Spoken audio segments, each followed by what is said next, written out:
تو اللہ نے اپنی مدد کے ذریعے سے مسلمانوں کو وہاں فتح عطا فرمائی.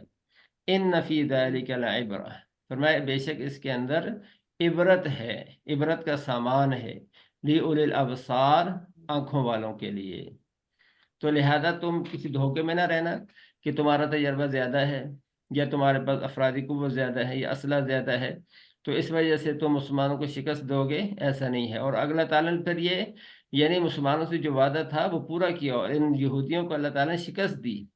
اور آگے سن 5 ہجری میں بنی قریظہ کو بھی جو ہے نا وہ نکال دیا گیا. پھر ان کو یعنی مدینہ سے ان یہودیوں کو نکال دیا گیا، خیبر بھیج دیا گیا. پھر سن 7 ہجری میں خیبر سے بھی ان کو نکال دیا گیا. تو ان سے پھر مدینہ اور اس کی گردنواں کو اللہ نے پاک کر دیا. آگے فرمایا کہ زین للناس، یعنی اس آیت کا پچھلی آیت سے تعلق یہ کہ یہ جو کافر ہیں یہ کیوں اسلام قبول نہیں کر رہے اور حق کا راستہ اختیار کیوں نہیں کر رہے. تو اللہ فرمائے اس کی وجہ یہ ہے کہ زین للناس، مزین کر دی گئی ہے ان لوگوں کے لیے حب الشہوات، من پسند چیزوں کی محبت، اپنی خواہشات کی محبت ان کے لیے مزین کر دی گئی ہے. وہ خواہشات والی چیزیں کیا ہیں؟ عورتیں ہیں، من النساء، عورتیں، بچے اور بنین، بیٹے، والقناطیر المقنطرہ، اور ڈھیر لگے ہوئے سونے اور چاندی کی، من الذهب، سونا، فضہ، چاندی، والخیل المسومۃ، اور نشان لگے ہوئے گھوڑے، والانعام، اور مویشی، والحرث، اور کھیتیاں. یہ چیزیں ہیں، ان 6 چیزوں کی محبت کی وجہ سے یہ لوگ جو ہے سیدھے راستے سے ہٹے ہوئے ہیں. یہ اللہ تعالیٰ نے یہاں بیان فرمایا.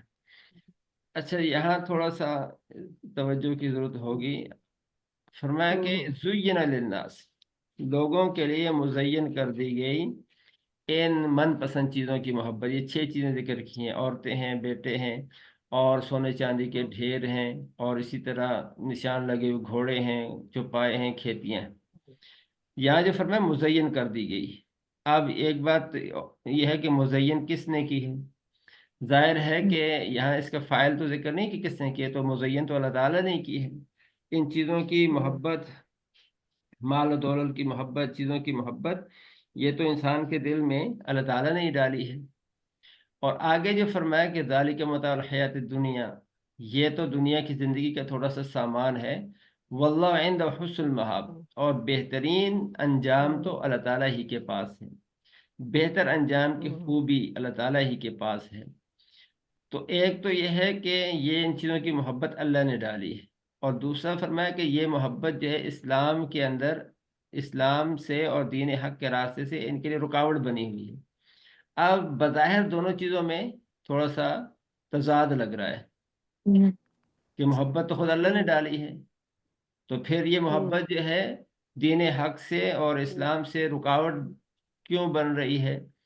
تو اگر رکاوٹ بنی تھی تو پھر دلوں میں ہونی نہیں چاہیے تھی. تو اس کو سمجھنا چاہیے کہ یہ جو اللہ فرمایا نا محبت ڈال دی گئی، تو یہ محبت جو ڈالی گئی ہے اس میں بھی اللہ تعالیٰ کی حکمت ہے. اور وہ حکمت یہ ہے کہ اگر ان چیزوں کی محبت انسان کے دل میں بالکل بھی نہ ہو، یعنی اولاد کی محبت نہ ہو، بیویوں کی محبت نہ ہو، سونے اور چاندی کی محبت نہ ہو، تو پھر تو انسان دنیا کا کوئی کام بھی نہیں کرے گا. تھوڑی بہت محبت پیسے کی، ان چیزوں کی اللہ نے ڈالی ہے تاکہ دنیا کا نظام انسان چلائے اور کچھ کرے، محنت کرے، مزدوری کرے، ہاتھ پاؤں مارے. ان چیزوں کو ان کی محبت کی وجہ سے حاصل کرتا ہے.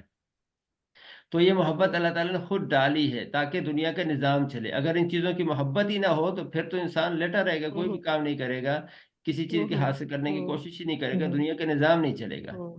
تو ایک حد تک ایک محبت ان چیزوں کی یہ خود شریعت کا میں مطلوب ہے کہ ہونی چاہیے، ورنہ تو انسان بالکل نکما ہو جائے گا. تو اب یہ ہے کہ ایک حد سے زیادہ نہیں ہونی چاہیے محبت. جو محبت دین کے معاملے میں اسلام سے، دین حق سے رکاوٹ بنتی ہے، وہ محبت ہوتی ہے جو حد سے زیادہ ہو جائے، حد سے بڑھ جائے، تو پھر وہ جو ہے وہ رکاوٹ بنتی ہے. اس لیے ایک حد تک رہے تو پھر یہ بری چیز نہیں ہے ان چیزوں کی محبت. آگے فرمایا ذالک متاع الحیات الدنیا، یہ دنیا کا جو ہے سامان ہے، اور اصل جو ٹھکانہ ہے وہ اللہ تعالیٰ کے ہاں ہے. یہ بات سمجھ میں آ گئی تھی؟ جی. جی جی آگے یہ جو چیزیں ذکر کی ہیں ان کا جو اگلا ہے یعنی اس کا مد مقابل وہ اللہ تعالیٰ ذکر فرما رہے ہیں. قل آپ کہہ دیجیے اونبئکم بخیر من ذالکم، کیا میں تمہیں بتاؤں بخیر من ذالکم، ان چیزوں سے کہیں زیادہ بہتر چیزیں بتاؤں. یعنی یہاں تو 6 چیزیں ذکر ہوئیں، عورتیں، بیٹے اور سونے چاندی کے ڈھیر اور جانور اور اس طرح گھوڑے اور کھیتیاں، ان 6 سے زیادہ بہتر بتاؤں. اچھا یہاں پہلے فرمایا کہ کیا میں زیادہ بہتر بتاؤں، لیکن ابھی بتایا نہیں، لیکن پہلے وہ بتایا کہ یہ ملیں گی کس کو یہ بہتر چیزیں. وہ بتایا للذین اتقوا، ان لوگوں کے لیے ہیں یہ چیزیں اتقوا جو ڈرتے ہیں اللہ تعالیٰ سے، عند ربہم، اپنے رب کے ہاں ان کے پاس ان کو یہ ملیں گی. جن کے دلوں میں تقوی ہوگا ان کو یہ چیزیں ملیں گی. اب وہ چیزیں کیا ہیں، وہ یہ ذکر کی جناتین، ایسی چیزیں، ایسے باغات، تجری من تحت الانہار، جن کے نیچے نہریں بہتی ہوں گی، خالدین فیہا، وہ ان باغات میں ہمیشہ ہمیشہ رہیں گے.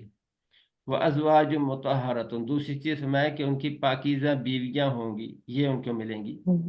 تیسرا فرمایا ورضوان من اللہ، اور اللہ تعالیٰ کی رضامندی ان کو ملے گی. واللہ بصیر بالعباد، اور اللہ تعالیٰ اپنے بندوں کو دیکھنے والا ہے. یہاں جو دنیاوی چیزیں ہیں وہ 3 چیزیں ذکر کی ہیں، 6 چیزیں ذکر کی ہیں. نساء 1، بنین 2، اور سونا 3، چاندی، سونے چاندی کے ڈھیر، یہ 3 ہو گئے. خیل مسومہ، یہ ہو گئے 4، اور انعام اور حرث. انعام کا معنی چوپائے، مویشی، اور حرث کھیتی. لیکن ان کے مقابلے میں جو آخرت میں ملیں گی وہ 3 چیزیں ذکر کی ہیں. پاکیزہ، پہلی چیز جنت کے باغات، اور دوسری چیز پاکیزہ بیویاں، تیسری چیز جو ہے وہ اللہ تعالیٰ کی رضامندی. اب یہاں جو ہے وہ بیٹوں کا ذکر نہیں ہے، اس لیے کہ دنیا میں تو اولاد انسان کو ضرورت ہوتی ہے، کیونکہ انسان اولاد کو اپنے بڑھاپے کا سہارا سمجھتا ہے، تو اس لیے اولاد کی انسان کو ضرورت محسوس کرتا ہے. دنیا میں اولاد بھی ہوتی ہے، اور لیکن آخرت کے اندر تو انسان کو نہ بڑھاپا آئے گا اور نہ ہی کسی چیز کی محتاجی ہوگی، تو وہاں بے اولاد کی ضرورت ہی نہیں ہوگی. دوسرا سونے چاندی کو بھی ذکر نہیں کیا، اس لیے کہ سونا اور چاندی دنیا میں کرنسی کے طور پر استعمال ہوتا ہے، تو کرنسی سے آدمی چیزیں خریدتا ہے خرید و فروخت کے لیے. تو آخرت میں کسی چیز کی خرید و فروخت کی ضرورت نہیں ہوگی، اس لیے کہ وہاں ہر چیز انسان کو خود بخود مہیا ہوگی. وہاں تو یہ ہے کہ جو دل میں چاہت پیدا ہوگی، خواہش پیدا ہوگی، وہی اللہ تعالیٰ عطا فرما دیں گے، کسی چیز کو مانگنا پڑے گا ہی نہیں وہاں. اور دنیا میں گھوڑوں کا ذکر ہے، سواریوں کا، چوپایوں کا ذکر ہے. تو یہ اس لیے کہ دنیا میں انسان نے ایک جگہ سے دوسری جگہ جانا ہوتا ہے تو اس کے انسان کو سواری کی ضرورت پڑتی ہے. وہاں جانا ہی نہیں پڑے گا، اور اگر جانا پڑا تو پھر اللہ تعالیٰ اس کے لیے سواری وہاں پیدا کر دیں گے. اور دنیا میں کھیتی اگانے کے لیے ضرورت ہوتی ہے کہ کھیتی اگے گی تو اناج آئے گا، اور وہاں ایسا سسٹم نہیں ہوگا کہ کسی چیز کو اگانا پڑے، وہاں تو ہر چیز انسان کو خود بخود مہیا ہو جائے گی. اس لیے ان چیزوں میں 3 چیزوں کا صرف ذکر ہے، اور سب سے بڑی چیز رضوان من اللہ، اللہ تعالیٰ کی رضامندی ہے. اور جس کے بارے میں ایک حدیث کے اندر آتا ہے کہ اللہ تعالیٰ، اور یہ سب سے بڑی نعمت یہ ہے کہ اللہ تعالیٰ کی رضامندی آدمی کو نصیب ہو جائے. اور ابو سعید خدری رضی اللہ تعالیٰ عنہ صحابی ہیں، وہ روایت کرتے ہیں، اور یہ حدیث جو ہے صحیح مسلم کے اندر ہے کہ کل قیامت کے جنت کے اندر اللہ تعالیٰ فرمائیں گے کہ اللہ تعالیٰ اہل جنت سے فرمائے کہ اے اہل جنت، تو جنتی لوگ جواب دیں گے کہ اے ہمارے پروردگار ہم حاضر ہیں، لبیک و سعدیک کہیں گے، اور کہیں گے ساری بلائیاں اللہ تیرے ہاتھ میں. تو اللہ تعالیٰ پوچھیں گے کہ کیا تم راضی ہو، تو وہ جواب دیں گے کہ اے ہمارے پروردگار ہم کیسے راضی نہ ہوں، جبکہ آپ نے ہمیں ایسی چیزیں عطا فرمائیں جو اپنی مخلوق میں سے کسی اور کو نہیں دی. آپ نے دنیا میں تو خیال تصور بھی نہیں تھا. تو اللہ تعالیٰ فرمائیں گے کیا میں اس سے بھی عمدہ اور افضل چیز تمہیں عطا کروں؟ تو جنتی کہیں گے کہ اس جنت سے اور کیا چیز افضل ہو سکتی ہے؟ تو اللہ تعالیٰ فرمائیں گے کہ میں تم سے اپنی رضامندی کا اعلان کرتا ہوں، تمہارے اوپر اپنی رضامندی نازل کرتا ہوں، اور اب اس کے بعد میں تم سے کبھی ناراض نہیں ہوں گا. تو جب یہ اللہ پاک فرمائیں گے اپنی رضا کا اعلان، تو جنتی واقعی سمجھیں گے کہ سب سے بڑی نعمت یہ ہے. کیونکہ دنیا کے اندر جو نعمتیں ہوتی بھی ہیں تو آدمی کو کھٹکا لگا رہتا ہے کہ یہ نعمت کہیں چھن نہ جائے، اور وہاں پھر ایسا نہیں ہوگا۔ واللہ بصیر بالعباد، اللہ تعالیٰ اپنے بندوں کو اچھی طرح دیکھتا ہے، یعنی تمام بندے اللہ تعالیٰ کی ہر وقت نگاہ میں ہیں، اور اپنے بندوں کے اچھے برے اعمال سے اللہ تعالیٰ واقف ہے۔ لہذا بندے اگر ایمان اور نیک عمل اختیار کریں گے تو انہیں آخرت کی ہمیشہ کی نعمتیں اللہ تعالیٰ فرمائیں گے، اور اگر کفر نافرمانی کے راستے اختیار کریں گے تو پھر آخرت کی سزا بھی ان کو ملے گی۔ آگے یہ جو لوگ ہیں، یا فرمائے للذین اتقوا، آخرت کی نعمتیں کس کو ملیں گی؟ جو تقوی اختیار